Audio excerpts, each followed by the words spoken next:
when we raise Myanmar, right, nobody denies that the Rohingyas are going through a terrible situation. When we talk about Yemen, nobody denies that Yemen is under attack. Nobody denies that. But when it's Palestine, then, it's complicated and so on. So that's why I feel there is a need to talk about it. Your honeymoon was in West Bank. Like, when I read that, I was like, what? And a gun was pointed at your wife. It was.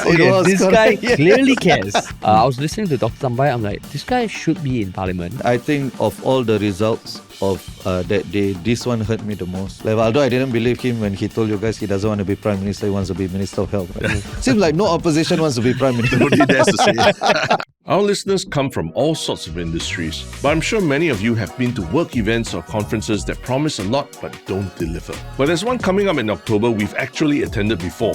One that does live up to its claims. It's the region's most powerful show for digital commerce, marketing and tech. It's the 6th edition of eCommerce Expo Asia, and for the first time ever, it's bringing together another powerhouse, Europe's iconic DMEXCO, all under one roof. This is a global event built for scale and happening right here in Singapore on October 8th and 9th at Marina Bay Sands. They're taking over all of Level 5, giving the show its own premium floor, curated, high energy and packed with people who actually work in the space, from founders to marketers and tech leads. With the most awesome and engaging speakers from companies like Samsung, Toys R Us Asia, Puma and more. So if you're looking for inspiration, strategies to grow your business, or just to meet partners and C-level execs from over 90 countries, this is where it all comes together. And it's completely free to attend. Just click the links in the show notes to register. And now, on to the podcast.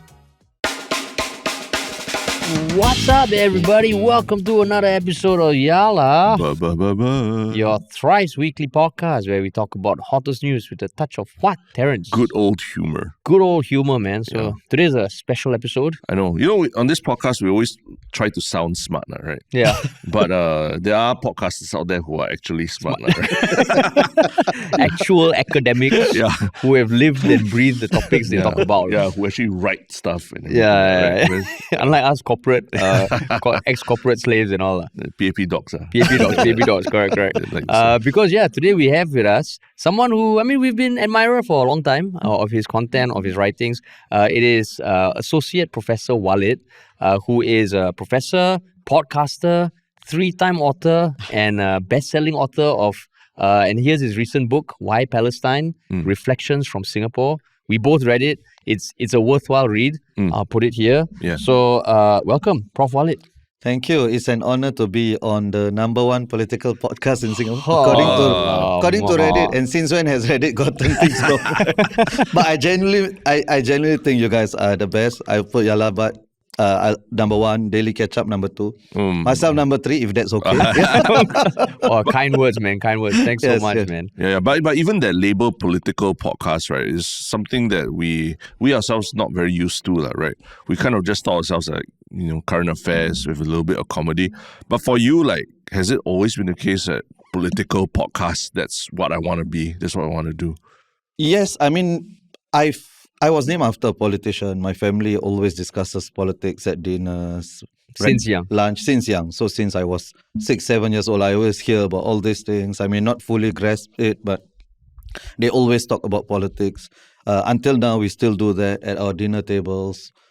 So politics is very natural to me. But it's also interesting that you said current affairs, but when it comes to the term politics, political podcast, like you're a bit uncomfortable, right? And I think that is also by design, right? Singaporeans are almost conditioned to think of politics as something dirty or of something too high and mighty, not for the average person. When I think we should all embrace it. So I'm unapologetic about being political, and my podcasts are political, and I would say everything is political. I would say almost everything is political. Even if you think about the price of bread, that's a result of politics, right? The definition of marriage, that's a result of politics. Whether there's shelters in your neighborhood, that's a political thing. So I would say more Singaporeans should embrace the term politics.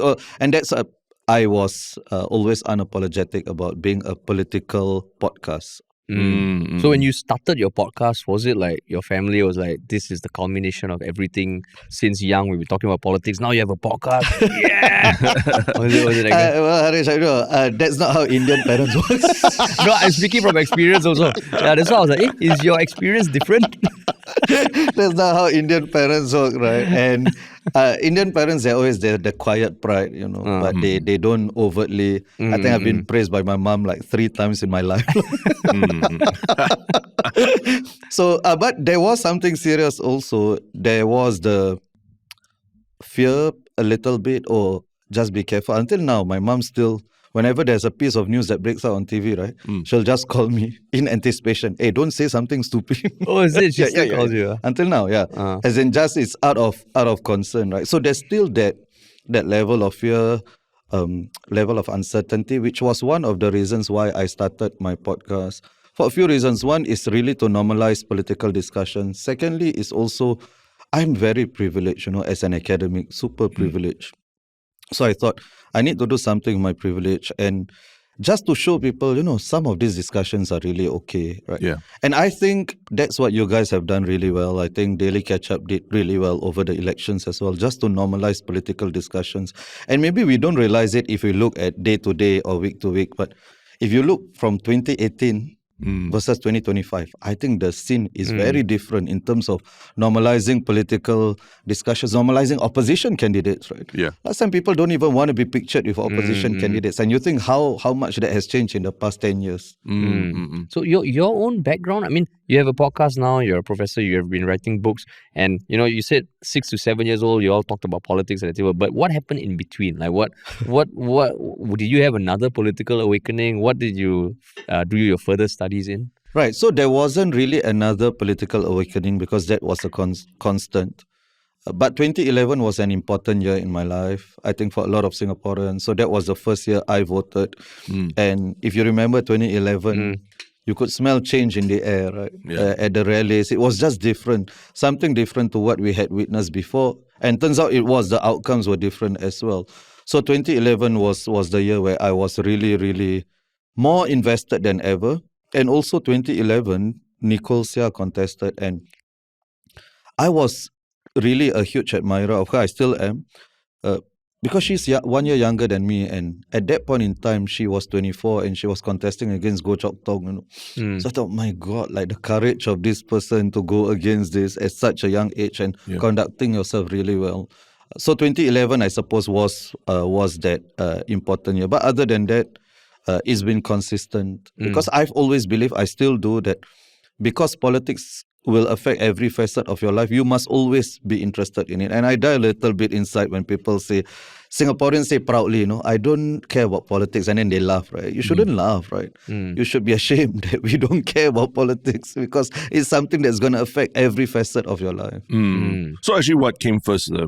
The academia side of things, and then everything else, the podcast and all. Like, what pushed you to go into academia? Was it the means to which that you would have the most impact on what you're interested in, like politics? Yes, indeed. So I was like a typical Singaporean in uni. I was thinking what degree would make me the most money. So I was in economics. But I wasn't good at it. So I did my master's and postgrad in political science. Because I thought, okay, as in that didn't work, like pursuing the money part didn't work. I'm not good at it. So let's try to pursue my passion. And I thought, being an academic, I really admired this professor, Hussein Muttalib. And I thought, oh my God, I want to be like him, like an academic who's very involved in social commentary. And then later on in my uni life, there were 2 others, Professor Lily Zubaida Rahim and Professor Chiran George, whom you guys have interviewed. I really looked up to these 3 people, and I thought, okay, I want to be like them. Like use my voice for something like a social cause. And that's why I thought academia would give me the most impact. And ultimately, a lot of us are still very credential based. I would say a lot of us are still very elitist, even though we say we do not like elitism.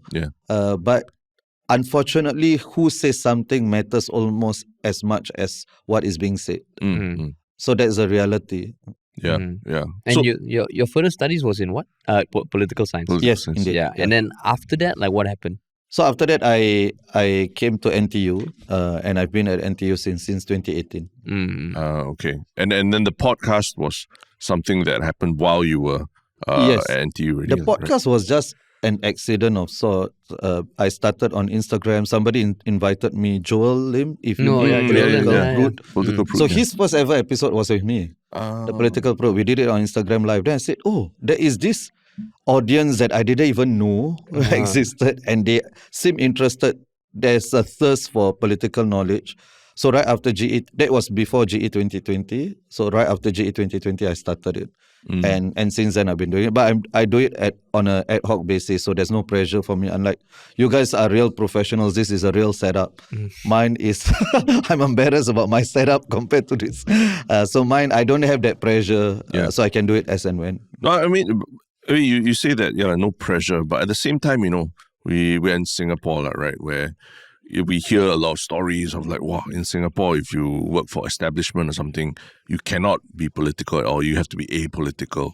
I mean, a lot of people tell us anecdotally, we love your content, but we can't work with you. We can't do a lot of things with you because of what you talk about. I mean, for you, you're at NTU. As much as you say your setup is simple, everything, I think, isn't there a thought that, there's a lot of pressure of like whether I can say something or not? Yeah, so it's a different kind of pressure. So you are right. I think that exists. I'm sure it exists for you guys as well.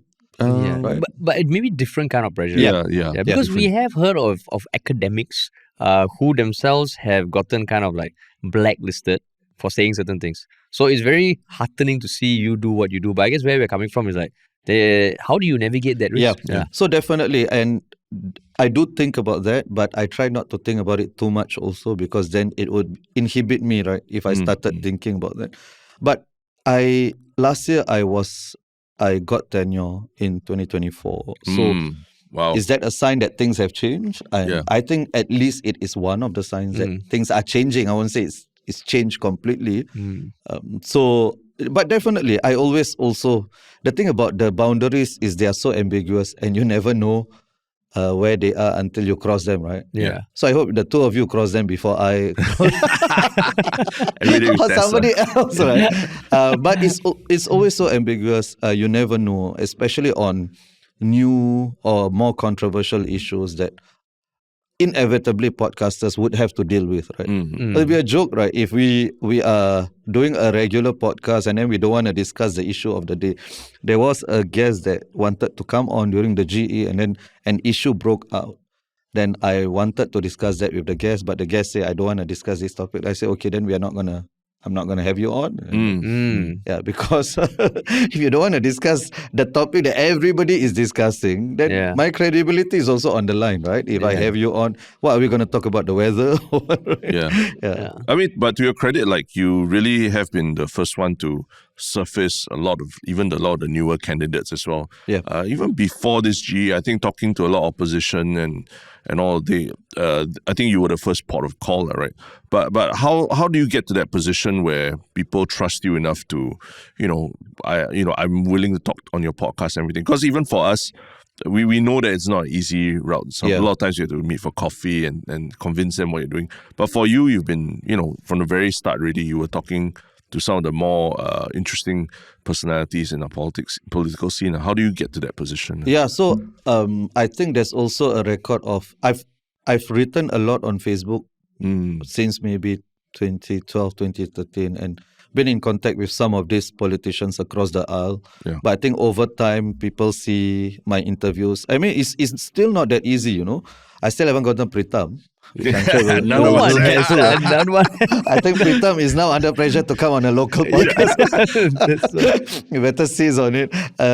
But as we know, the Workers' Party is still quite careful with its media appearances in general.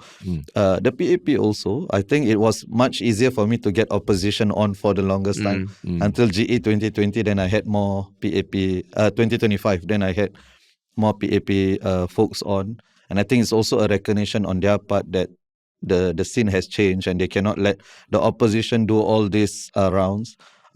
So I think it's based on a record. And also when I interview people, if they tell me there's this topic that they don't want to touch, I will not blindside them. I will tell them, if I want to touch it, I will touch it. If you don't want that, we don't do the podcast. Instead of promising something else and then I blindside. I will never do that, So I do believe that whoever it is, I did an interview with Goh Ming Sing, somebody that I have immense disagreements with. We went back and forth for 100 minutes, So it was the longest interview I've ever done. But I still believe that he should be given a fair shot. I don't believe that, don't platform him. I don't believe in that. The moment you use that standard, then you would be deplatformed next. The moment you go offline. So, I think it's about giving people the space to really articulate. And the advantage of long form podcast is the advantage and disadvantage. You get people to really develop their thoughts, right? So it's not like the mainstream media where you do 5 minutes and then it's sound bites and you can be taken out of context. A podcast, you really have time to develop those points. Yeah. The bad thing to that for the guest is in a 1 hour interview you'll be found out, right? Correct. There's no hiding place, I think. Yeah. But so for you, I mean, because you have been quite candid about it, that some of these politicians, I mean, over time they also become friends and everything, right? So how do you balance that feeling of, you want to help them, you want to see them, do good in our political scene, but at the same time, if they do something that's not very, it's not very kosher, but you have to call them out. How do you balance that? Yeah, it's a difficult one. So there are a few politicians whom I would consider my friends, but they are all friends after they join politics.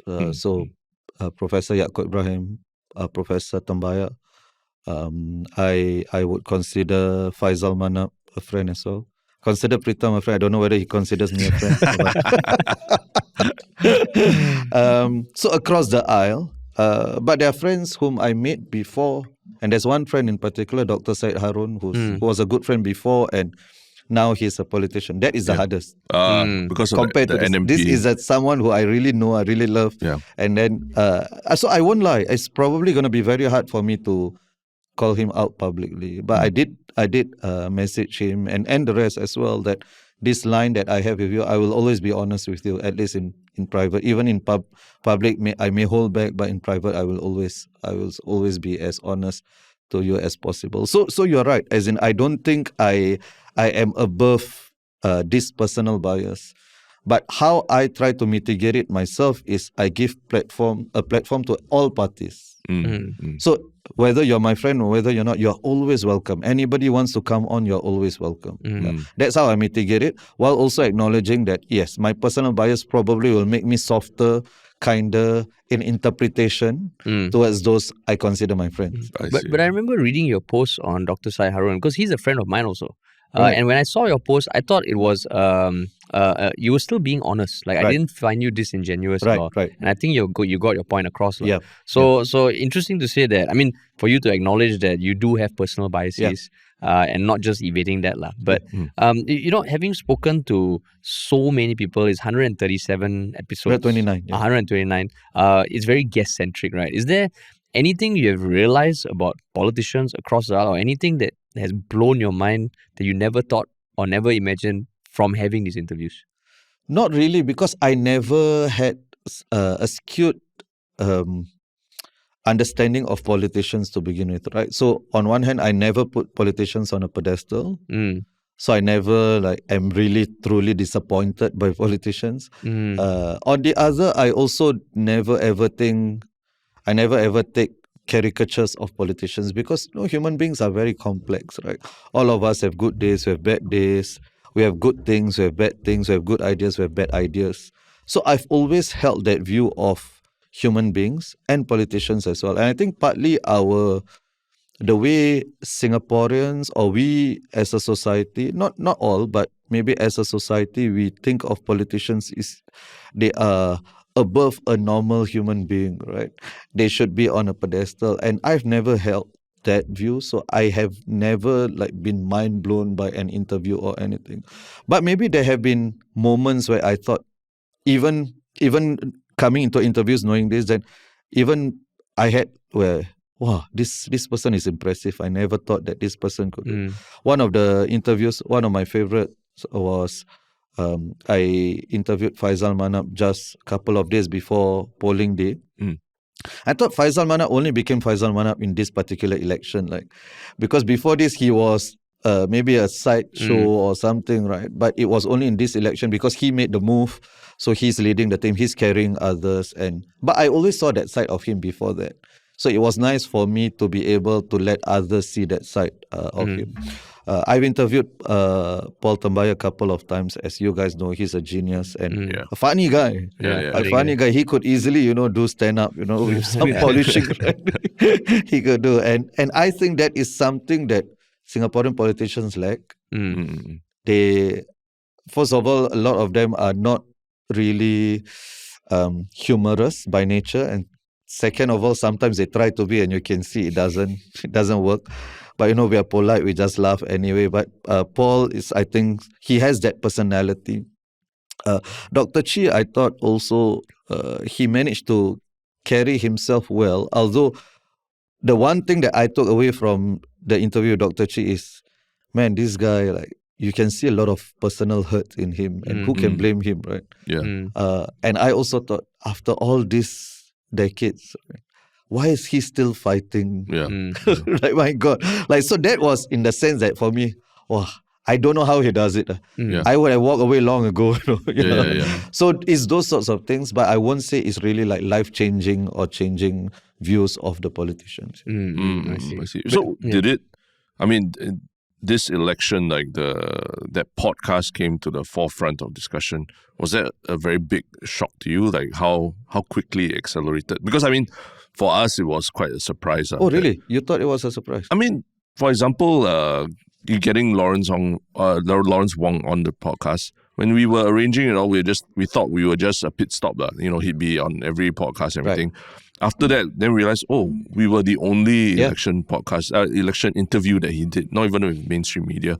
So we were realizing that, the establishment was seeing podcasts as a serious place. And obviously the response that we were getting in the lead up was interesting, but I did not expect it to really become the forefront where everyone was talking about podcasts, your podcast, Daily Catch Up, ours as well. And even the live streams like Jom's live stream, people were thinking as a credible alternative to CNA and all. That was all quite surprising to me. I don't know about you. How do you feel about it? I think what was surprising to me was the establishment embracing podcasts. Right. Because, if you look from elections elsewhere in the world, podcast was coming to the fore. So before this election, I thought, we knew that the podcast would be big for us. We knew people would be consuming the podcast. But I thought that the PAP would kind of resist it and try to deal with it in a less direct way. But how they were appearing everywhere, and like Lawrence Wong coming on, which right up to the morning itself, I thought it was going to fall through. I thought there would be something that would happen. So when he came, we're like, oh shit, this is actually happening, which is super cool. So that was what was surprising for me. And he did really well, I thought, on your interview. Right? Oh, okay. I thought he came across as personable. But if you look at the comments, right, it's probably the most polarizing comment section we've had, which is very interesting because I think people kind of saw what they wanted to see. So that was interesting. But kudos to him for coming on. And we asked questions that we wanted to ask. There was not much guardrails and respect to him for that. And I think that's the thing. People will respect these people more if they come on and they do these unfiltered interviews. And the fact that the establishment, to answer your question, Terence, the establishment is doing these podcast rounds. It's also them acknowledging that the scene has changed in multiple ways. Firstly, mainstream media, trust in mainstream media is declining. I think in general, for multiple reasons. It's not just about bias. It's also about people just don't read mainstream media. People don't read anymore. People watch videos. People listen to stuff. So there's a technological aspect to it, but there's also that people see Straits Times as, Bertha Hansen has, I don't know, she's a one-woman show, right? Take down of Straits Times almost every day. So there's that facet, but also the PAP is a smart party, I think. When they sense these things, they know that the technological shifts happen. I think the opposition always has an advantage in embracing the newest forms of technology or innovation just out of necessity because they don't have mainstream media, so they have to do all of this. But once the PAP realizes something, they'll be able to master it. I think that's how I think if you look at it, 2011, the opposition did Facebook very well. Yeah. And then after that, the PAP came back, did Facebook very well, right? Yeah. Then Instagram, and then now TikTok. Although there's some debate whether the PAP does TikTok well, I think some of them do it better than others. But that's the advantage of being the behemoth that the party is. I would say they either master it or they regulate it. Yeah, Or they try to regulate, right? or they become Ong Yi Kang, basically. Master of TikTok. But Yes. so for you, it was like, it wasn't a big surprise that this podcast came to the forefront. And do you think podcasts will be here to stay even at 2030 and everything? I think it will, but there could be other forms of media that emerge. And we just look at history, right? When TikTok came out, we were unsure whether TikTok will be as big as Instagram or Facebook or not. And turned out it was as big, maybe bigger, right? When Clubhouse came out, was it going to be as big or not? And then Clubhouse is gone already. Yeah.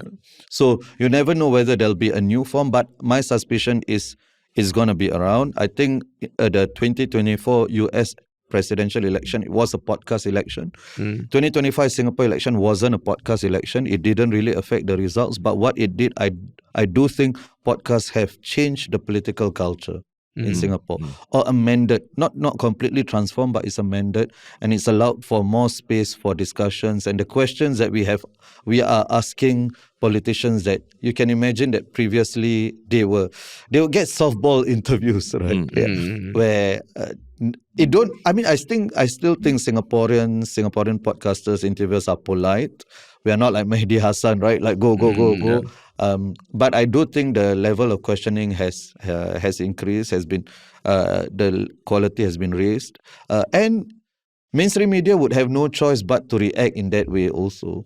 I do think then when mainstream media comes out with its own podcast, I'm thinking, is the problem really the form or is it the substance, right? So if you have the same, you have a different form but the substance is still the same, then I don't think it would matter that much. And so I mean, like, I agree that it wasn't a podcast election, but it brought like political discussions to the masses. Yes. And just now you mentioned that you got a chance to interview people you found quite impressive, either for their own ingenuity or commitment, like Dr. Tambaya and Dr. Chi. But then you in some way got their message out. They came on our podcast. We thought, okay, we got their message out. How do you square that with the performance? Okay, Dr. Chi did well. Yeah. But Dr. Tambaya, he didn't do well. Yeah. And I think we all saw it on the Jom live stream. I don't know what you're talking about. Your reaction to it. Because that's something that, like, when I was looking at the results, I was like, oh, like, how? Like, our podcast, I mean, they reach quite a lot of people. I was listening to Dr. Tambaya. I'm like, this guy should be in parliament. Yeah. And it was quite clear. Then I was thinking, as much as I try to not live in an echo chamber, I clearly do. Yeah. How do you square that with yourself? So same. And I think of all the results of that day, this one hurt me the most. And not just because I won't even say I'm close to him or anything. I consider him a friend, but we're not like close friends. But just based on his quality and his commitment, like this guy is ministerial level, right? He's Minister of Health level. Although I didn't believe him when he told you guys he doesn't want to be Prime Minister, he wants to be Minister of Health, right? Seems like no opposition wants to be Prime Minister. Nobody dares to say it. I guess in Singapore you have to say that also. But I think he's ministerial level. And it's okay, I think, if he lost, if you lose like how Tampines team in Workers' Party, in Tampines, they lost 3%, small margins. Yeah. But to lose that's a thumping, right? You don't even get 40%. I felt embarrassed, but not for him. I felt embarrassed for us. Like, how did we as a nation not do this? But ultimately, the reality of politics in Singapore is constituency issues still matter a lot. And by constituency issues, I don't mean that Paul Tambaya wasn't on the ground. He's there in Bukit Panjang on average twice a month since 2020. So he is more on the ground than many other PAP MPs as well. But Liang Eng Hwa was even more on the ground, and Liang Eng Hwa promised. Bukit Panjang residents started DMing me when I did a video. I cannot understand why Tambaya lost, and they DM me. Some of them commented publicly. Liang Eng Hwa really doubled down on constituency issues like bus routes and all of that, things that really affect Bukit Panjang residents. So ultimately that still matters a lot in elections. And I thought in 2025 it wouldn't have. I knew it mattered. I didn't think it would have mattered as much to the point that Tembaya would only get 38%, 38%. So that was the thing I got most horribly wrong in the election, Tembaya's thumping defeat. But then do you kind of see that the natural evolution of our political landscape is people should vote not just for constituency level problems but international issues? Or do you even think that a system where certain candidates are focused on constituencies, certain candidates debate policy in parliament, which I think some other countries do? Yeah, so I think because our system is such that the MP is also a town councillor. Yeah. So that's why the two are entwined. And honestly, I always say this, the primary job of a member of parliament should be what they say in parliament. I believe it says so in the name, member of parliament, not member of estate or estate manager. But that's how our system has been defined. So it's going to be very difficult to, it's very rare, right? When a Singaporean says, my MP is very good. And then they say, because they raised this in parliament. It's very rare, right? Yeah. Maybe you said it about Louis Ng or something, those who are really outstanding in parliament. But otherwise, you always define by, oh, I always see them on the ground. I always see them here. They always respond to my email about this. So I think that will take quite a while to change. But that's the system as it is. So when Leong Man Wai, he said that something along the lines of, voters are choosing who to represent them in parliament, not to be an estate manager, which I agree with him morally. But politically, that's political suicide, right? That's almost not understanding what voters want. So that was quite devastating for him. I think the primary assessment, the way I assess an MP is parliamentary performance. But I know that a lot of Singaporeans do not see that. So politicians have to deal with the reality as it is, even though they try to change the reality, but they have to deal with the reality as it is. I'm not a politician, so I can take a different view, but politicians don't have that luxury. So, I mean, speaking of international issues, right? I mean, in Singapore, can be, especially during the election or so, online you see people, the moment Palestine or Gaza is also mentioned, there's almost a knee-jerk reaction among some Singaporeans. So actually talking about your book, like being able to read it and understand it, could you just talk a little bit about your motivations of writing the book? I know obviously in the book you say it, but I would love for people who haven't read the book to actually hear also. Yeah, and thank you for this. And I really appreciate you raising this issue. And for me, and you guys have done a great job as well. I think you guys have talked a lot about this. You get Shu-An on, which of course I quoted in the book as well, because that was one of the seminal moments. I think the line that she delivered on your pod, where she said, how smart do I need to be to know that killing children is wrong? So why I wrote this book is I really want to reach the median Singaporean, whom I think is probably ambivalent about the conflict, not out of malice, but Singaporeans are generally ambivalent to international affairs. Singaporeans generally only care about Singaporean politics and Singaporean issues, to the extent that they even care about politics to begin with. So I want to reach that audience that I think they are persuadable. I'm not really talking about the really, really anti-Palestine crowd. I'm not talking about that. But even then, I would love to engage with them. But this median Singaporean, whom I believe is there, and I just want them to start thinking about, why do some Singaporeans, many Singaporeans, maybe not the majority, but many Singaporeans, think about Palestine in this particular way? Why are they so concerned about Palestine?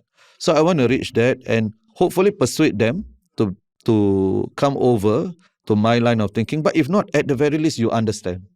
That's all I'm asking for. You understand why we are so passionate about this, instead of asking, why do you care so much about a foreign conflict? Right? People always ask that.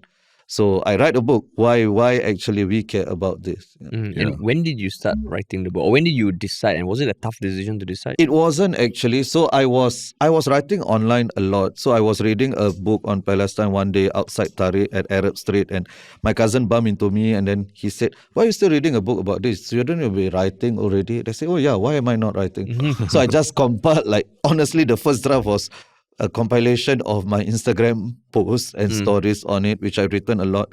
So yeah, and then one thing led to another, and Ethos was kind enough to hasten the publication of this book. So we are where we are. And I mean, the book is it's a very easy read. And I loved it that it was very relevant to Singaporeans, right? That you understand why you have to care about a conflict that seems so far away, and there are a lot of arguments that you see online or from people who we shouldn't be caring about this. How about this? What about that? And all that. And there were a lot of things that happened, in the lead up to the election. There were a couple of protesters who went to Shanmugam's MPS, and subsequently even Kelvin Cheng, that everything that happened to him as well. Hey, you haven't invited Kelvin before? We have in the past. Yeah. He did. I mean, didn't work out because we couldn't align on the topics. Yeah, couldn't align on what we wanted to talk about. Yeah. But we would love to have him on. I would love to have him on. No, so I did want to ask, when you see, public figures or reacting like that or saying certain things like that about, Palestine and all the activists who are talking about it, how does that make you feel about Singaporeans' apathy or response to everything? So I think I'm quite comfortable with different, very, very radically different views on a particular topic. So I don't think also when we talk about the pro-Palestine crowd, not everybody thinks the same way, right? Some people have different ideas of what they want, and others have different ideas.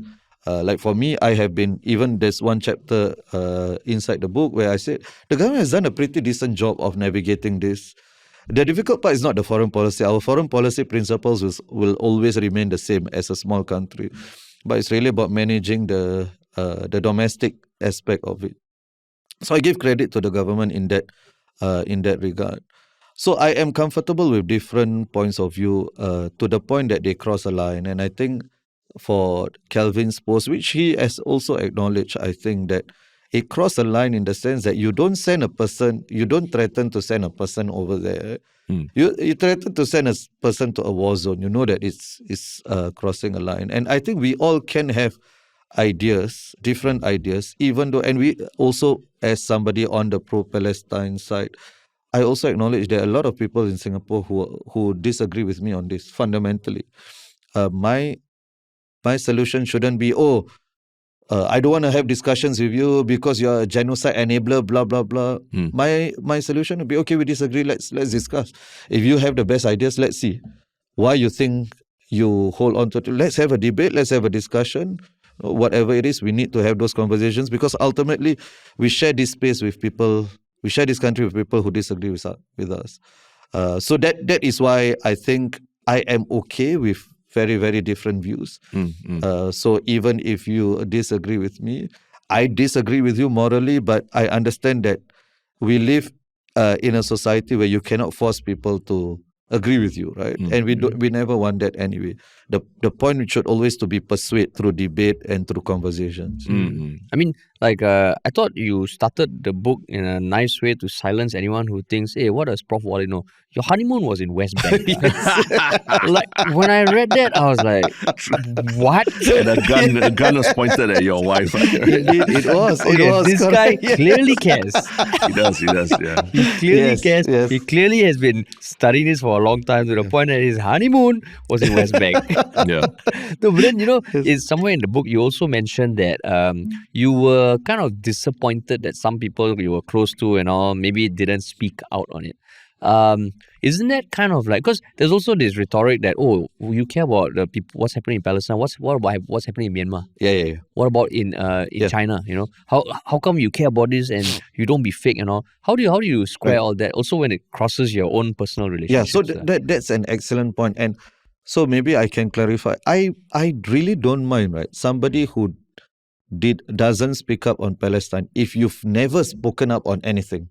I don't mind. As in, I would want you to speak up, but at least you're consistent. I know you never say things. But there are some people who, when it was Ukraine, then these friends of mine who spoke up quite strongly, no matter what the history is, Russia is wrong. So when there's something happening in the US, Roe v. Wade is overturned, this is wrong. So they speak up on every single quote-unquote liberal issue, But suddenly on Palestine, they don't. So those are the friends I'm talking about. So it's not that. Now, that whataboutism, I think to some extent is valid if a person only cares about one issue and then says, oh, if let's say I only talk about Palestine. When somebody asks me about Myanmar, then I say, oh, it's not a genocide. I think that's inconsistency. But at the same time, it's also whataboutism because there are some causes which naturally come to people more than others, right? So if, let's say, an organization in Singapore helps the homeless, are you going to say, hey, what about rental flats? Are you going to say that? Because our capacity is limited. I think the consistent stance that we should put out is, yes, all of this, as long as they are of the same magnitude and of the same degree and of a similar nature, we should be consistent. Like I have written, or at least some posts on Myanmar, on Yemen, which I think there is also a terrible crisis going on. But I agree that I do not devote the same amount of attention. I didn't write a book on it. I don't have to. I think my capacity is limited.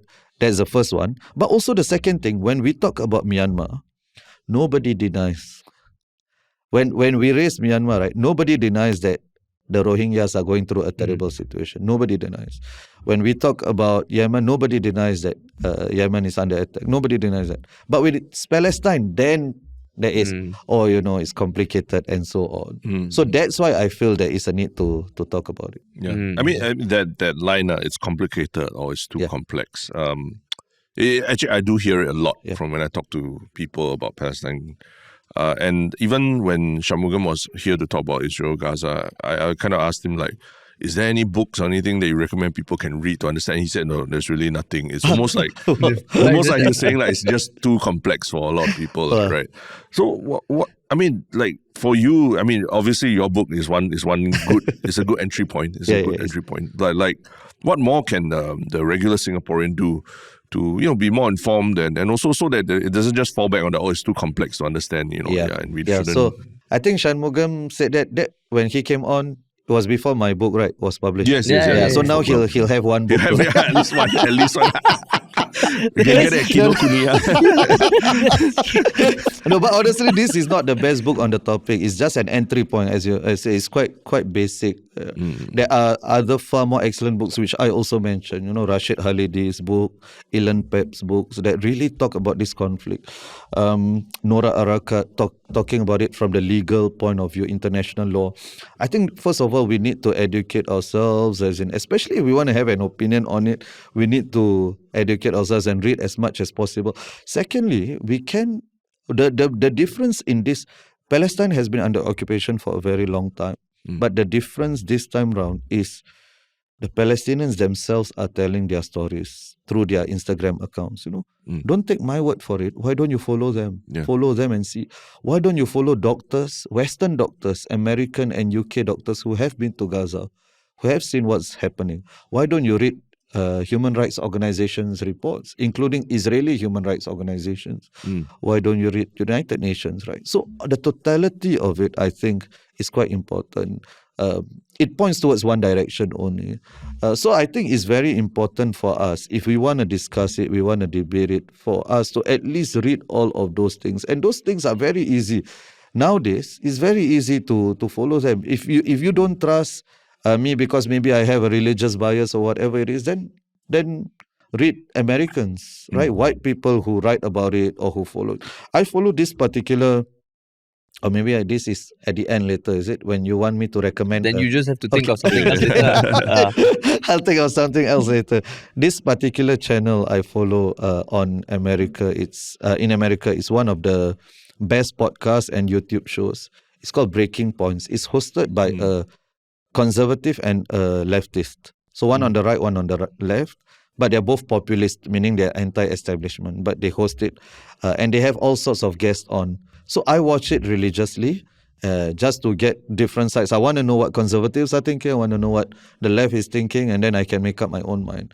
So those are the sorts of channels, and there's tons of them in America, tons of them outside mainstream media, which I think mainstream media has been a joke when it comes to Palestine, right? Just in terms of the language they use, just in terms of the unfairness, just in terms of the selective reporting, just in terms of the framing, right? So the famous question, do you condemn Hamas, right? You condemn Hamas, which I don't know, should I mention my own experience? Sure, of course. Yeah. So I was on Vishwa's pod, which I think the interview will be released by the time this airs. That interview will be released, and one of the questions he asked me was, "What is your opinion on Hamas?" And you can see, like, I had a 2-second pause because I cannot believe I'm being asked this. Am I in Piers Morgan uncensored? So what is going on? So I asked him, "Why do you ask me that question?" It's a strange question. When somebody who's pro-Israel, right? Do you ask him, do you condemn what the IDF has done? Do you condemn what Netanyahu has done? Do you condemn the Israeli occupation? Now, if you do, then I think you're being consistent. At least it's okay, right? But if you only ask that question to me, I think I should ask why. Why is it about me that you only ask that question to? Why do you assume that I would be okay with the killing of innocent people? Because that is essentially it, right? Now, of course, Vishwa later on, and I believe him, he said that he only asked that question to show how ridiculous that question is. I believe, I have no doubts that he is doing that, and he knows his audience better. Maybe that was just a way to flesh out the discussion. But other than his platform, I find that when I see those questions being asked, I find it quite strange that and let's face it, it's because you're a Muslim, right? And for the Muslim, it's almost as if you are guilty until proven innocent. Like you have to distance yourself. But anybody on the other side, I asked Vishwa, have you ever asked a white person, hey, what's your view on the Ku Klux Klan, right? And then his response was, yes, I have. I would like to see the tapes. Bring out the receipts. I want to see the receipts. Right? Yeah, so I just find that these are the sorts of questions that try to frame a discussion. There are inbuilt biases in those sorts of questions already against people on the pro-Palestine side. And that's why I wanted to write against that as well. So I think mainstream media has filled the world, has failed the Palestinians, but the Palestinians have told their stories, and you also have all these online outlets. And Singaporeans are the most wired people in the world. If you really want to find out about this issue, you can. Yeah. And also self-plug a bit. The book has been doing pretty okay. Has been on the bestseller list for maybe 2.5 months. At the very least, it shows that a lot of Singaporeans are very interested in it. Yeah. Who are willing to buy. And Singaporeans don't really read anymore, but the fact that they buy, I hope they read this book, I think it shows something that people still want to learn about this conflict. Yeah. And where can they find it? So it's at Kinokuniya and Wardah. Okay. And Book Buy as well. I did want to ask, because you do talk a bit about the lack of civic space in Singapore to discuss very big issues, right? And to let off steam in some way. And then right now there's the 3 activists who are being charged for I think they led a march outside Istana as well, right? Yeah. There are a lot of people online who are like, you can support the cause for whatever it is, but in Singapore you don't do this, you don't have processions outside Istana and everything. You've broken the law, and I think the 3 activists are facing some level of ridicule from people online as well, right? What do you think of like arguments that say that they, at the end of the day, they still broke the law and they still need to face the music? So I think the specifics of the case, I also don't want to comment because of sub judice, but what I would say is, let's say it is illegal. Right? Let's say it's illegal and the court decides it's illegal and unlawful. At the very least, I would say that, first of all, the criteria should be that, okay, other than whether it's legal or illegal. So I personally wouldn't ask my followers or my friends to do some things that I myself do not dare do. So I do not dare to break the law. Maybe I flirt with some boundaries, but nowhere near. But I don't want to break the law, so I will never ask people to do it. But let's say, other than it's legal, is it causing any harm to people? Right? And I don't think that particular thing was causing harm to people. At the very least, even if I would disagree with their methods, I would say, no, they care about it. They care about the issue. And that's what I want people to do, like care about the issue. And if that's not the outlet, then we need to give other outlets, right? So what are the outlets? What are the legal outlets that, because people still need release valves. And I think that's just it. So I said just now that the government has done a pretty decent job on it. So one criticism I would have is there could be more spaces for this. There could be more spaces. I am not a huge fan of closed door dialogues, even though I can see why it exists. I'm not a huge fan because then the invitation list is curated and so on. Who knows what goes on in the closed door dialogues? I think if you could have town halls, more town halls with politicians, right, where you can have an activist town hall even. So a politician, Minister Shanmugam, he can debate anybody, right? He can have a town hall and invite all the activists. But it shouldn't just be him. It should be other people as well. Other people also need to step up, especially the 4G, right? Have a town hall and have a discussion with the activists and say, thrash it out. And this is our position. You disagree, let me hear you why. Let me hear you why you disagree. And I think people need those sorts of release valves. So then, is it with that lens that sometimes you see people being activists for not just the Palestinian cause, but let's say, putting a bean into into exhaust, or like slashing tires? Do you also see that as like, okay, that is wrong, but I'm compassionate enough to understand they need a release valve? You were saying the person who basically was deflating tires for environmental, as a part of environmental protesting against big SUVs. Right? Yeah, because I mean, that is also the nature of living in Singapore, right? We also try not to break the rules. Yeah. And you can argue whether you agree with the rule or not. Yeah. But if the rule is there, you don't break it. Yeah. But then it becomes a thing like, okay, so then how are we going to effect change if we have to wait for the rule to Yes. So do you feel more compassion towards people? I do. I do feel more compassionate for, even if I disagree with the actions. Right? So another criteria I would say is it mustn't harm the cause. So if you turn other people against the cause, then I would say then you have to see whether your actions were wise to begin with. But still, I have compassion for the intent.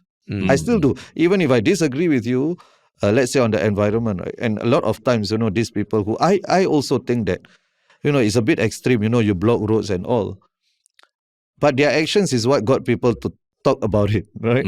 So in a sense, it worked. But on the flip side, it could also turn public sentiment, which was maybe in favor of them a little bit, and then turn against them. So that's about the wisdom of activism, and also because you never know whether your actions would succeed or not. But for me, I would still have compassion for the intent, because I would say the worst thing, especially for a young person, is to be ambivalent about these things. That's the worst thing. But then there's Hong Lim Park, Prof Walid. But you see, Hong Lim Park, they didn't allow any protest on this, right? On Israel-Palestine. Yeah. And I can understand why. I think it's rational to not do that. But I would say it's also rational to allow it. Right? To have these release valves, people need to... Hong Lim Park, to protest against the state, you need permission from the state. Like, it's already... it's almost an inbuilt contradiction. Right? So then where do you see the state heading? And I'm saying from the Singaporean context, but also looking at the geopolitics. A lot of what you talk about in your book is, Israel's stance, Netanyahu's stance. How does that make you look at where Singapore is headed with the new cabinet, with what their foreign policy is and what you foresee it to be? Yeah, I think foreign policy is very difficult for the government to change its foreign policy stances, because its principles will always remain the same. As a small state, Singapore is vulnerable. And all of this is right. All of this is true. The PAP is not making this up. So I do not see major changes in the foreign policy. So I think we are at a point in time where PM Lawrence Wong can flex a bit. He got 65%. And he got 65% with, I think a lot of it is due to his own personality as well. Of course, there were these tariffs and Gan Kim Yong becoming task force man, putting a face to the economic precarity. But a lot of it is also his personal popularity and his promise of having a more open Singapore. I think he is in a position to deliver on those promises. And his detractors cannot say anything. He can say, hey, look, it's my style that got us 65%. So I think the PAP is in a good position to be more open over the next 5 years. It's clear that Singaporeans have reacted positively to him. So he has a lot of goodwill with Singaporeans, so he can open up a bit more. So he can be a bit more lax, is that the right word, or a bit more chill when it comes to these kinds of domestic, not the foreign policy part. I don't think that will change.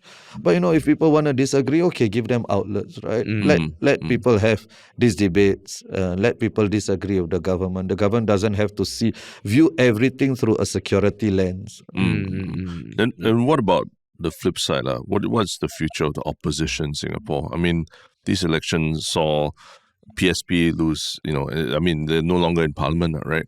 And the Workers' Party kind of consolidated their power a little bit and have 2 more NCMP seats. But what do you feel about the state of opposition? Yeah, so I think your podcast, before I answer that question, has contributed to a lot of seminal moments in Singapore. I know the two of you are too humble to admit. A lot of seminal... seminal moments, and one of it was I mentioned in the book where I saw the boundaries being expanded on Palestine was when Shan came on your show, and he said that he spoke about the Palestinian cause in the most sympathetic terms I've ever heard from any office holder before in Singapore's history. So I thought, okay, it means that the tide has turned a little bit. Another seminal moment was you guys popularized through Bertha the mosquito party. Right? I have a lot of issue with that term, and I've told Bertha before. And Bertha is a friend. We did a pod together. Yeah. So I do not like the term mosquito parties because I think it takes guts to go against the PAP with very, very little resources. So I wouldn't dismiss them as mosquitoes.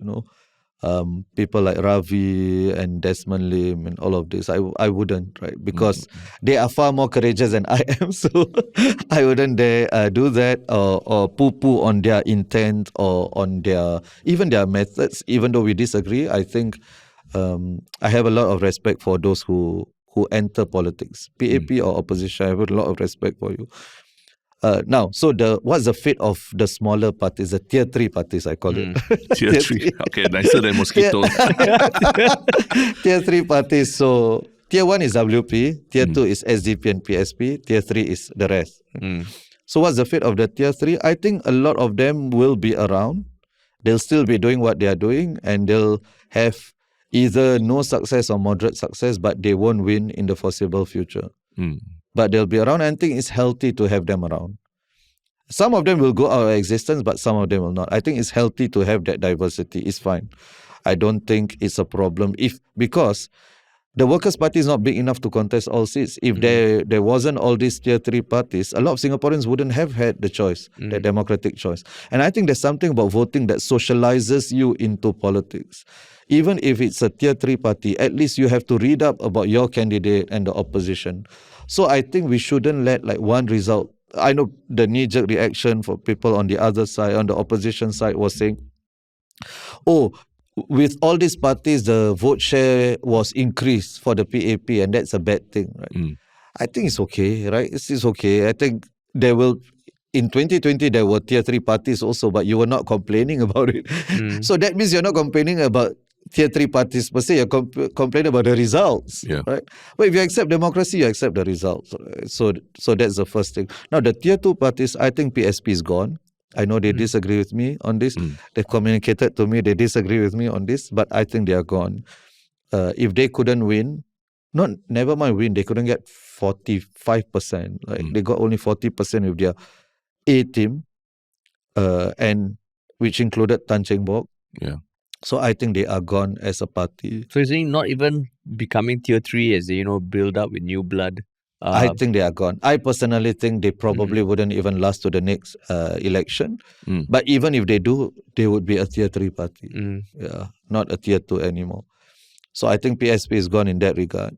The SDP, I think, has they probably have a new lease of life in them for two reasons. One is Dr. Chi did really well, 47% for a new constituency is contesting in. He did really, really well. So I think he's earned another shot. The other is Arifin Shah. I think is a superstar or in the making. I think he'll be able to attract a lot of young people, which the PSP, unfortunately, I don't think can, or at least not at the same level. Workers' Party actually did pretty well in the election. I think the disappointment for them is could they have gotten Tampines or Punggol. I think it was a strategic mistake to go for both instead of one, or at least consolidate all resources in one, which should have been Tampines, I thought. But I think overall they still did very well. I think the WP brand is very much intact. And I 5 years is a long time, but I won't be surprised if the pendulum swings the other way. Not that the PAP suddenly loses 2/3 majority, but the vote share decreases in the next election. I won't be surprised because younger voters, when they vote for the PAP, I think younger voters voted for the PAP in larger numbers than a lot of people expected. But the loyalty of younger voters is not like our parents. Their loyalty to, right, if Lee Kuan Yew shot someone, they'll ask, what did that guy do to deserve it? Very true. Right? My dad was one of them, super loyal to Lee Kuan Yew.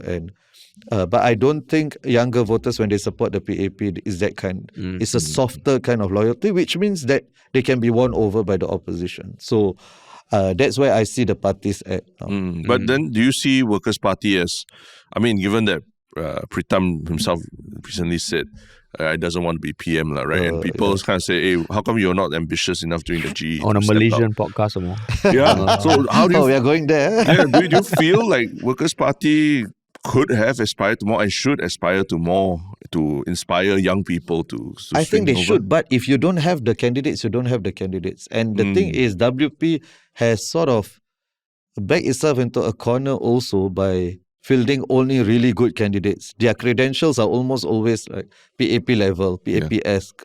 So now you also don't want to contest for the sake of contesting. Right? Even though I was disappointed that Marine Parade wasn't contested, Marine Parade Bradle Heights, I think it was eventually the right decision. I do think it was on WP's part. So I'm disappointed for democracy, of course. But on WP's part, I think it was the right decision. So if you don't have the numbers, you don't have the numbers. So ideally, I think Pritam would want to contest 1/3 of the seats or whatever it is, but he just couldn't find candidates. So why should he compromise on the quality? And I think that quality control is good for the WP. You shouldn't expand just for the sake of it. Also, when Khairi initially, and I also think I understand why Pritam went on Keluar Sekejap. Because Khairi's analysis of Singapore's election was that the WP wasn't ambitious enough. That's why they didn't win.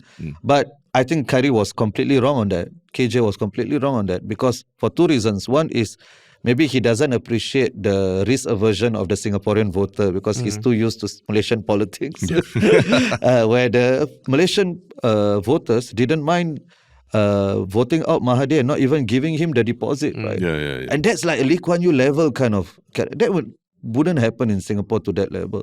And second thing is the WP did win more than 50% of the votes in the constituencies it contested overall. So I think Khairi misread that. So I understand Pritam wanting to go there and explaining. So I think not contesting 1/3 of the seats is not a problem if you don't have the candidates to do it. I don't think it's an issue. How about being Prime Minister? I always have a problem with that. I always have a problem. I feel, right? Problem with? People saying they don't want to be Prime Minister. Yeah. Why? I feel that any politician worth their salt should want to be Prime Minister because you enter politics to effect change, right? Yeah. And you get to effect most change as Prime Minister. Now, I understand that. And I'm not saying he's lying, okay? I'm not saying when I say I don't believe Tambaya, I don't mean they're lying. I just think that they are just thinking that given the circumstances now it's not even on the card. So, of course, I don't want to be it because it's not a possibility. But if there is a possibility, for me, right, if a person comes in and says that, yes, I want to be Prime Minister, you're getting my vote, right? Hey, a PAP politician, a PAP newbie, right? What's your ambition? I want to be prime minister. Instead of, I'll wait for the prime minister. Prime minister will fill me, whatever it is. I'm like, what? Like, come on, show some ambition, show some character. So, I think any politician worth their salt should want to be a prime minister. But I mean, you don't see like certain people seeing that, okay, I'm a better supporter than a then follower. be in the civil service, man. Then don't be. That's true. You can rise up to perm sec and all that. Yeah, right. So if you are all of that, then be that. I always feel that it's okay. And it's also partly of this false humility in Singapore, right? In general, we are always very modest about this, right?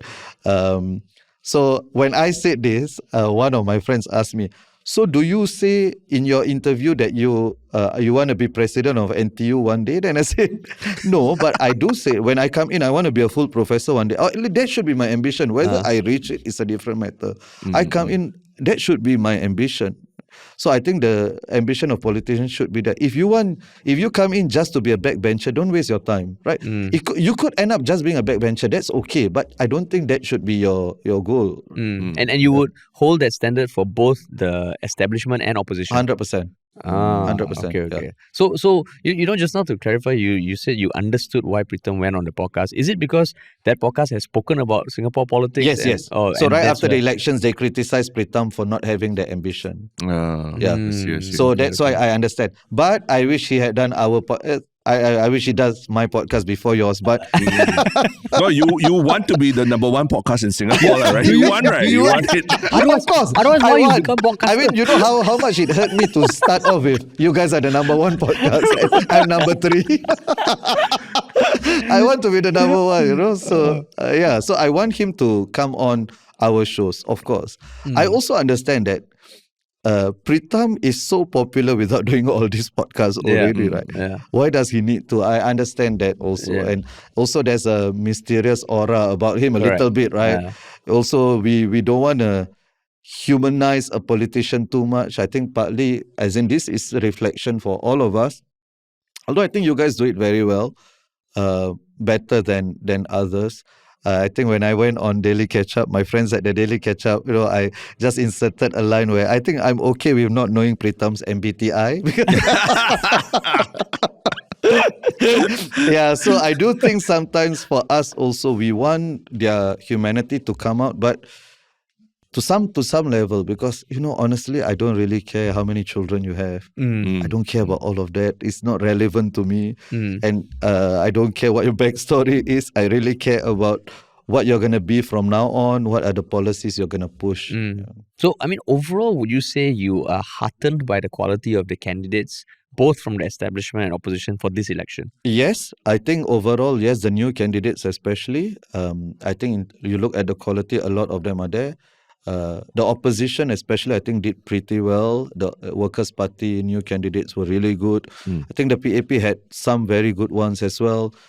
The issue I have with the PAP new candidates is not the quality, I think, is that sometimes I find that they are almost so scared to have their own personality, right? That's why they almost seem very replaceable from one another. They make statements which are not nonsensical, but really don't tell us anything. They almost say nothing. But it's just, I feel that they need to be given space to grow into their own character, right? And I remember there was this one, and this is about the false humility thing also. Other than not wanting to be a prime minister, I hate it when somebody says I'm a reluctant politician. Then don't do it. There are many other jobs, you know. I remember one of these PAP new candidates went on the Straits Times podcast and then said that, oh, I didn't choose to be a politician. Like, I went to a tea session. I didn't know what it was about. Then one thing led to another. What do you mean one thing led to another? There are 10 to 100 steps in between. Like, did you just wake up and found yourself at the polling center, nomination center or nomination day? So I don't like that. I just want politicians to own it, right? Yeah. I am in politics because I want to serve. It's okay. But partly also it goes back to what we say. In Singapore, we have this dirty word of politics, about politics, right? And actually that line, right? The line I use, any politician worth their salt, I heard it many, many years ago, more than a decade ago from KJ himself. KJ mentioned that he thinks any politician worth their salt should want to be prime minister. That's why when KJ asked Pritam that, you can see KJ's face. He was in disbelief. What? What is it? But in Malaysia, it seems like every politician wants to be prime minister. A lot of my uncles also want to be prime minister. You don't have to be a politician to want to be prime minister or think you can do a better job than that PM. A lot of people in Malaysia think they can do a better job than a prime. Sometimes they're right, though. But I mean, there is also that subtext about how, just being upfront about wanting to be prime minister might go against the Singapore humility. Yes, that one we can never ascertain. I agree. So that's why I think people are reluctant to do it. But part of me, as I said also, right, part of my job as an academic, I want to change the political culture. So that's why if I were a politician, if maybe next time you interview me as a candidate, right? This is not a soft launch. I'm just saying hypothetically.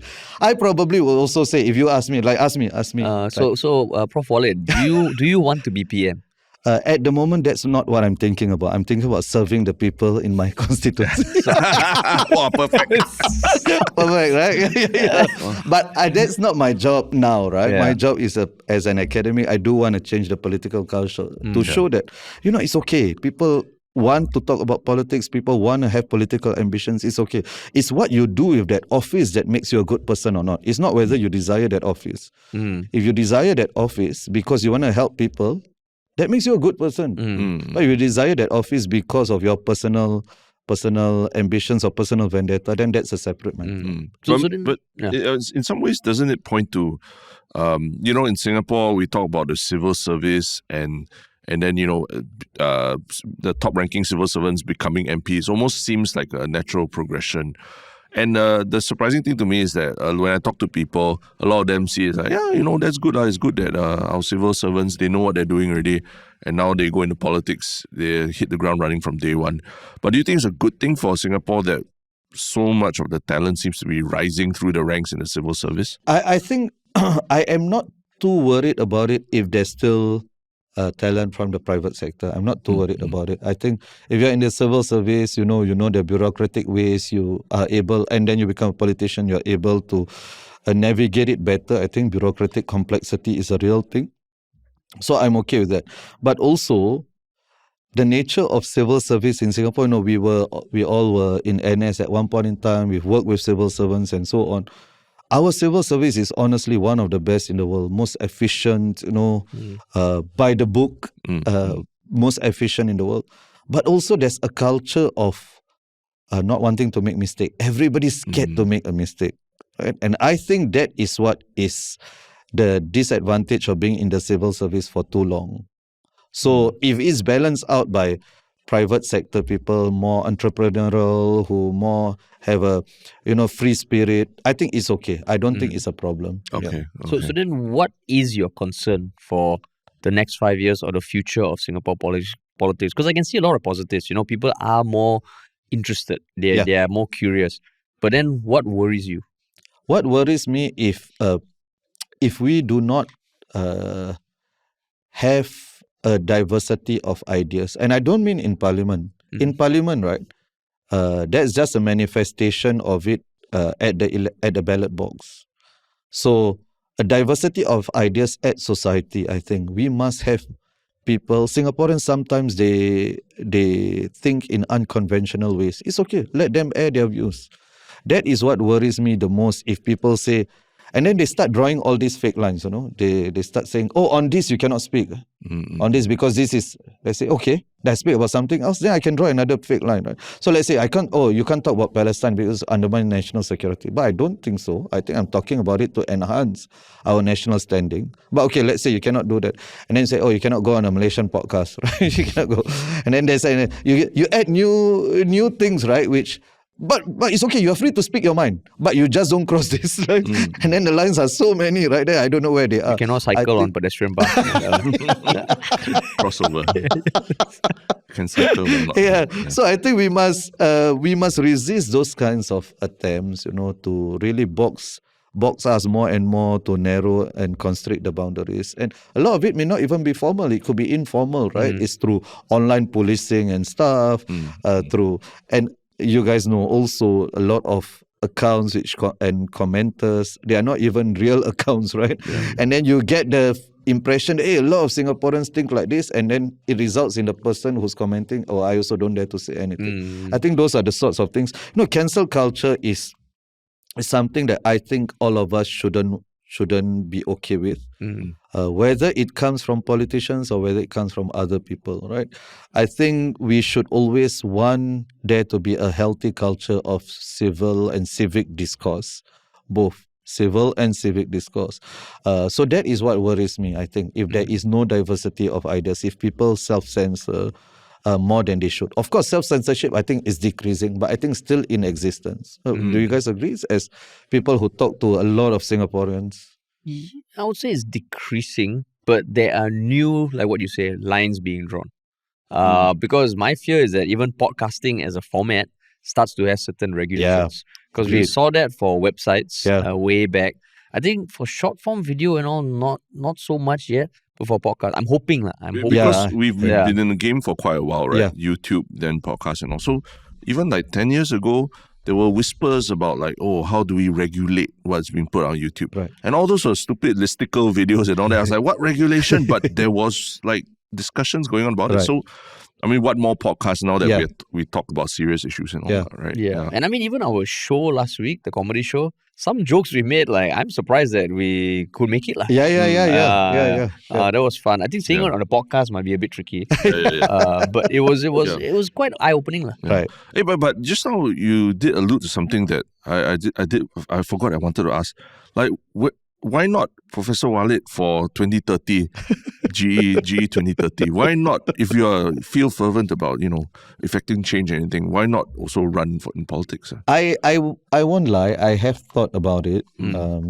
Maybe I'm still thinking about it. Who knows? I'm turning 40 this year. Okay. Men, when they turn 40, they do something stupid, right? They enter... they run a marathon, they buy a high rocks, they buy a sports car or something. Run for politics. Who knows? My something stupid may be joining a political party or something. The midlife crisis, finding purpose. At this point in time, what I have thought about is there's a lot to give up. That's the first thing, and I don't know whether I can give those. You can't be as unhinged, right? You can't be as unhinged. You can't be as forthcoming as you would like to be. I'm just thinking, some simple pleasures of life. So my son plays a lot of football. So on Sundays and Saturdays when he plays, and I'll be shouting at the referee and so on. I'm thinking, wow, if I'm in a political, but there goes, man. I have to go there. I just pretend. Okay, well done, right? So I think the biggest sacrifice, I don't mean this in a whimsical way, the biggest sacrifice a politician makes is you can't be a douchebag on your worst days. I think that's so important for a human being to be like, you want to horn somebody when you can't. You cannot. You just got to smile and wave. You can't do that. Now, resident says something so silly that you just have to. You have to shake everyone's hand. You just have to. That's a good idea. I look into it. So that's one. But also, I think, I don't know. I don't know whether what I'm doing in this space is really important, but I think it does plug a gap. So, am I more useful in a political party? I don't know. I don't know whether. So that's something for me to figure out. Okay. But I mean, I appreciate you being honest that you have been thinking about it. Yeah. You're not like someone who, I never studied for exam. I never studied. I didn't get like full marks. At least I'm thinking about it more and more. Maybe it's a age. But if you ask me right now, I'm not inclined towards it. But who knows what will happen in the next few years. And that is a more recent thing or since? Very recent. Last time when people ask me, I'll say no, absolutely no. So what changed? Like what you say, the age? Yeah, it's the age thing. And also I see a lot of young follower people. count increasing. KOL. No, the follower count increasing actually is a bad thing for you, for us, right? If you want to, for all people who are online a lot, you want to enter politics, the first press conference ever I'll do is, I apologize for everything I've said before. Because you find there will be something stupid I've said in any of my videos. But it's, especially in this election, I saw, these young people stepping up, right? I see Eileen is in her early 30s. I see Harun is my age. I see Andre is also early 30s. I say, wow, these people are really putting themselves out there, across the aisle. Arifin is what, 28, 27? That is crazy. I saying, then I am sort of an armchair critic in a way. Even though you said at the start, there are still risks for us, especially for me working at NTU and so on. But the risks are nowhere near them, right? Because they're putting themselves out there. They're going to get dogs online and so on. So do I want to remain just as an armchair critic? Even though I think there is space for this, as in, we need to have armchair critics, quote unquote, right? But yeah, it's just something I have to figure out on my own. Yeah. I mean, hopefully, if you do run, you come on our podcast first before going to the podcast. And reveal that you want to be Prime Minister. Right? Yeah, we will ask you that. No, I'll only be focused on my residence. We will ask you to play you this clip. Well, this was 5 years ago. But cool, man. So I mean, if people wanted to find out more about what you do, where would be the best place to follow you? So Instagram. So most of my stuff are uploaded on YouTube and Spotify. They are all uploaded, but it takes longer. But most of my writings are on Instagram and Facebook. And what is the handle? And so walidj.abdullah. Okay, for both Instagram and Facebook. Yes. Yeah. You haven't joined on the TikTok bandwagon yet? I do have TikTok, but I'm not as active as the other two. Okay. And definitely, Why Palestine Reflections from Singapore is something you can find it at Kinokuniya. Yes. I believe it's in the Asia or Southeast Asia section. Of course, I was digging around that day to find it. And can they order it online? Yes, they can as well. Okay, we'll from put the a link. Ethos website or Wardah website, you can both do it. Okay, we'll put a link in the show notes. Yeah, highly recommended. Highly Thank recommended. you. Yeah. Thank you. But yeah, cool, man. Yeah. So now we just have the final question, which is the one Shiok Thing. Yeah. Now you have to think of a second thing. You cannot reuse the one from the first part. Cool. Terence, you have your one Shiok Thing? Actually, there was a discussion that day on Neil deGrasse Tyson, the science educator, his podcast Star Talk. And the discussion was called How Science Can Fix the Media Landscape. And so he and I think one or two other scientists talked to, I think her name is Harleen Kaur, who she runs a platform called Ground News in the US that basically takes any piece of news or something that has happened and then offers you the perspectives from the right and left.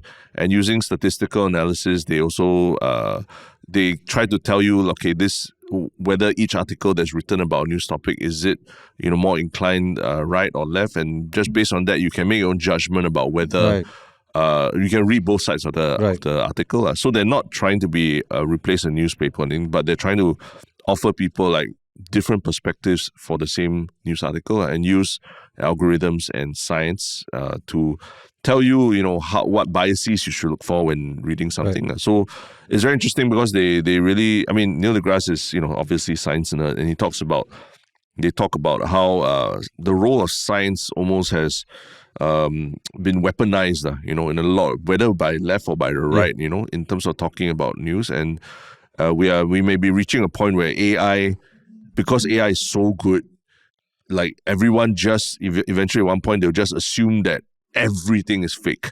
So the internet there's nothing to trust on the internet anymore. And that's quite scary for us as content creators. Like, wow, what do we go from there when people anything you just post online, they're like, oh, it's probably fake, right?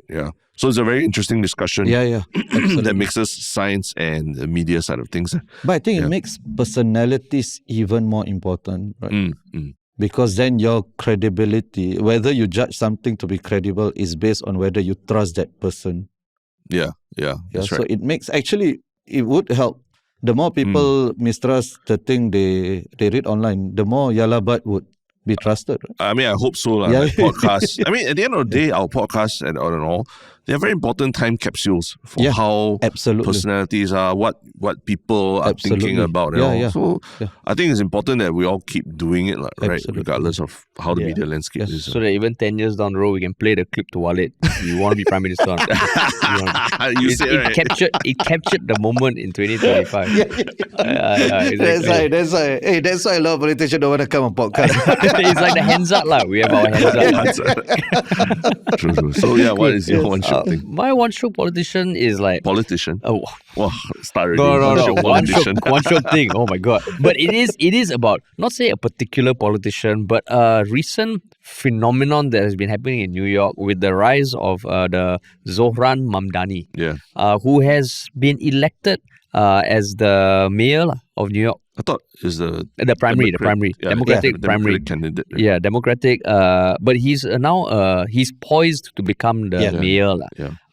And why? I mean, I'm not saying I'm a fan of his policies or anything, but you look at his story. He's a 33-year-old guy born in Uganda to Indian parents. Came to New York at 7, and he went against Andrew Cuomo, who is quite a heavyweight. Yeah, political royalty. Royalty.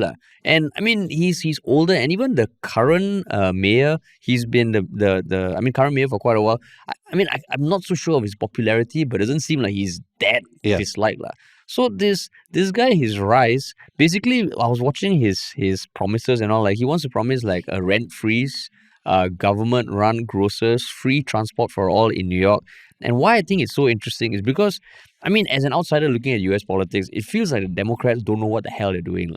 And they're just reacting to the Republicans. And as much as I disagree with the Republicans, it feels like they have either they're forced to get on the same page or they have an idea of where they're going. The Democrats, you look like, what the hell is going on? Right. And the scary thing is when people like this rise with admittedly very populist policies, it makes you wonder, like, how is this going to pan out? Because he has obviously ruffled the Democratic feathers, ruffled the Republicans. I think he's ruffled more Democrats than Republicans. Because he's 33, not to say that there's anything a youth, but he's such a different profile compared to past. And I think there is a trend of people getting sick with the Democratic Party and wanting to step up themselves. Yeah. So, I mean, like this whole phenomenon, this past few days, just watching the interviews, he always has a smile on his face. No matter what Trump throws at him, he just responds. It's almost a bit like robotic, but wow, it's fascinating to watch, man. Yeah. And I don't know whether we're going to see that in more countries around the world where that has all gone more right. It might be the younger generation coming up with a different definition of a politician. Have you been following that also? Yes, I have. And I think the rise of populism, broadly defined as anti-establishment candidates, right? So on the left or on the right, it also shows that people have a lot of mistrust in the existing institutions. So Singapore, I think we are safe from that for now. I won't say forever, but for now, because people still have a lot of, even those who vote against the PAP, they still trust the PAP generally, you know. So our institutions are fine. But in those countries like America, shows that successive governments, decades, Republican or Democrat, they have abandoned a lot of working people. I think that is what has happened. That is why Bernie Sanders on the left, Trump on the right, they have become extremely popular. And that explains Mamdani as well. So my Shiok Thing actually is related to Mamdani also. So I don't know whether you all saw the reactions by the right, especially. He was eating rice with his hands. Did you see? Oh, I saw that interview. So he was eating rice with his hands. And then people on the right were saying, Charlie Kirk, the West has standards. What is this? This is a third world thing. Let's say, oh my God, I'm so sad for you. You have never tasted the sweetness of eating rice with your hands. But also, it just shows something that I think is related to what I said in the book as well. There are many reasons why people would not support Palestine. And some of them, you can understand. But there's also one group of people, right? I think the racism is so ingrained. It's so ingrained. And with Mamdani and the opposition to him, you can see that the criticisms about him, saying, now there's going to be Sharia law. This guy just attended Pride. Like, he's a liberal, he's a liberal Muslim. So for you to just use that just because he's brown and he has a beard, and his beard is also not like the Muslim beard, it's a cool kind of, a bit like your beard, right? And he was a rapper and everything before. He was a rapper, and his outlook is very, very liberal. But it really doesn't matter. What they saw first and foremost was his identity as a Muslim, his skin color, and ultimately it shows that still matters. The one thing the PAP is right on, I think, considering what has happened in Western Europe and in America, that post-racial society is nowhere on the cards, nowhere near on the cards. So if it happens in America, but in spite of that, he still won. I think also shows that a lot of so that's the disheartening thing. The heartening thing is a lot of young Jews actually also supported him. Young Jewish people in New York, and also their loyalty, they don't have their parents' loyalty to Israel for it. They were saying that this is a matter of justice, there's nothing to do with ethnicity or religion. So the Mamdani case really shows, I think, the best of humanity and of Americans, and also the worst, unfortunately, is brought out. Yeah. Do you watch a lot of like right-wing news and everything? Unfortunately, I do more so than I. But you force yourself to. I force myself, and some of it, I've learned. I don't mind saying I've learned quite a bit from some of these right-wingers, But some of them I know that even the ones that are rabidly, I like this comedian, or I used to like him. Now I don't watch him anymore since October 2023. Bill Maher. Bill Maher. Yeah. And he's always been anti-Muslim. He's always been, but it's one of my guilty pleasures. I enjoy him because I think he's very smart and funny.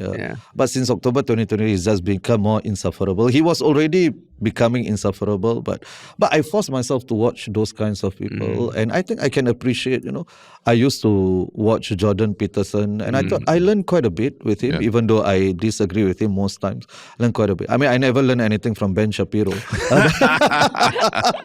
You learn how to organically insert your pre-roll ad. That one can learn.